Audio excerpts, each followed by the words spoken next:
Bonjour, je suis Nicolas Gauvry, je suis chercheur en sciences cognitives et j'ai une double formation au départ, à la fois en mathématiques et en psychologie. Et puis je me suis orienté plutôt du côté de la psychologie ou des sciences cognitives. Et je travaille en recherche sur plusieurs thèmes, dont le haut potentiel. C'est un des thèmes qui m'intéresse.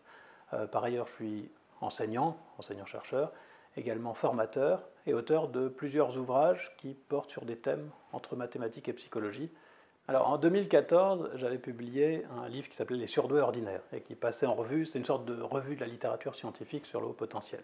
Mais 2014, c'est loin, ça fait 7 ans, et j'avais envie d'écrire un livre qui à la fois mette à jour les connaissances scientifiques, mais surtout soit plus complet et s'adresse pas seulement à ceux qui cherchent des connaissances scientifiques, mais aussi aux cliniciens, aux éducateurs, et qui aborde donc par exemple les questions pédagogiques. Et ce livre-là, il fallait qu'il soit collectif. Et donc on a lancé ce projet dans cet esprit de faire quelque chose de beaucoup plus complet, qui se veut vraiment le manuel de référence sur la question.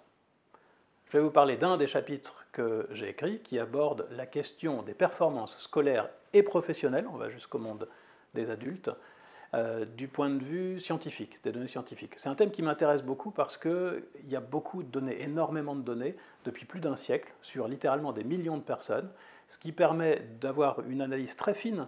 Et par exemple, pour les performances scolaires, on n'est pas seulement capable de dire si les élèves à haut potentiel réussissent bien ou pas bien, mais on est capable d'aller chercher matière par matière, et en fonction des différents indices au test de QI, lesquels sont plus corrélés à quelle matière. Donc c'est quelque chose de tout à fait intéressant.